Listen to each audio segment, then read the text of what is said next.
Kozhikode north കാരശ്ശേരിയിൽ ബസ്സും സ്കൂട്ടറും കൂട്ടിയിടിച്ചുണ്ടായ അപകടത്തിൽ scooter യാത്രികൻ അത്ഭുതകരമായി രക്ഷപ്പെട്ടു. കോഴിക്കോട് നോർത്ത് കാരശ്ശേരിയിൽ ഇന്നലെയുണ്ടായ അപകടത്തിന്റെ CCTV ദൃശ്യങ്ങൾ പുറത്തേക്ക് വന്നു.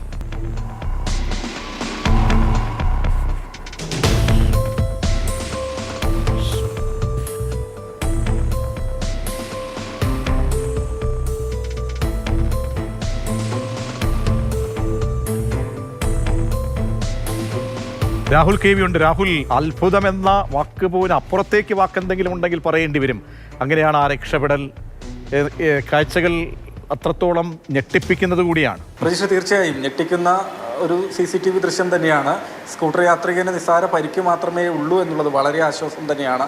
ബസ്സിലിടിച്ചല്ല, മറിച്ച് റോഡിലേക്ക് തെറിച്ചു വീണതിനെ തുടർന്നാണ് സ്കൂട്ടർ യാത്രികന് പരിക്ക് സംഭവിച്ചിട്ടുള്ളത്. നിസ്സാര പരിക്കാണ്. പക്ഷേ ഈ വാഹനം സ്കൂട്ടർ ഏറെക്കുറെ പൂർണ്ണമായും തന്നെ തകർന്നു പോവുകയും ചെയ്തിട്ടുണ്ട്. ബസ്സിനടിയിലേക്ക് പോയതിനെ തുടർന്നാണ്, ബസ് കയറി ചെയ്തതിനെ തുടർന്ന് സ്കൂട്ടർ പൂർണ്ണമായും തന്നെ തകർന്നു നിൽക്കുന്ന അവസ്ഥയാണ്. ഇതിൽ കണ്ട ആളുകളെ, ദൃക്സാക്ഷികളെയൊക്കെ സംബന്ധിച്ച് വളരെ ഞെട്ടലോടെയാണ്. അത്രയും ഭയാനകമായ ഒരു അപകടമായതുകൊണ്ട് തന്നെ പക്ഷേ വളരെ സുരക്ഷിതരായി അദ്ദേഹം ആശുപത്രിയിൽ ചികിത്സ തേടി. പക്ഷേ മറ്റു പ്രശ്നങ്ങളില്ല എന്നതാണ്. ഇത് എടവണ്ണ കൊയിലാണ്ടി സംസ്ഥാന പാതയാണ്. തുടർച്ചയായ അപകടങ്ങൾ, അതായത് ദിവസേന എന്ന വണ്ണം അപകടങ്ങൾ വർദ്ധിച്ചു വരുന്ന ഒരു പാത കൂടിയാണ്. അവിടെയാണ് ഈ അപകടം സംഭവിച്ചിട്ടുള്ളത്. ബസ് മറ്റൊരു വാഹനത്തെ ഓവർടേക്ക് ചെയ്ത് കയറുകയാണ് ഉണ്ടായത്. ബസ്സിൻ്റെ ദൃശ്യങ്ങൾ നമുക്ക് പരിശോധിക്കുമ്പോൾ മനസ്സിലാകും.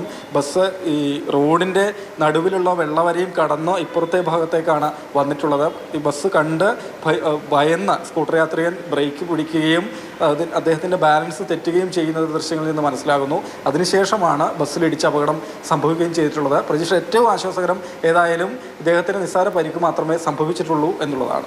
തീർച്ചയായും രാഹുൽ, രണ്ടാം ജന്മം എന്നൊക്കെ നമ്മൾ പറയാറില്ലേ, അതുപോലെ തന്നെ പറയേണ്ടി വരും. കാരണം പെട്ടെന്ന് മരണത്തിനും ആ ജീവിതത്തിനിടയിലുള്ള ഒരു സമയം അദ്ദേഹം കണ്ടിരിക്കണം. ആ നിലയ്ക്കാണ് ഈ അപകടം സംഭവിച്ചത്. എന്തായാലും മറ്റൊന്നും അദ്ദേഹത്തിന് സംഭവിച്ചില്ല. പരിക്കുകളും ഭേദമാണ് എന്നാണ് മനസ്സിലാക്കാൻ കഴിയുന്നത്.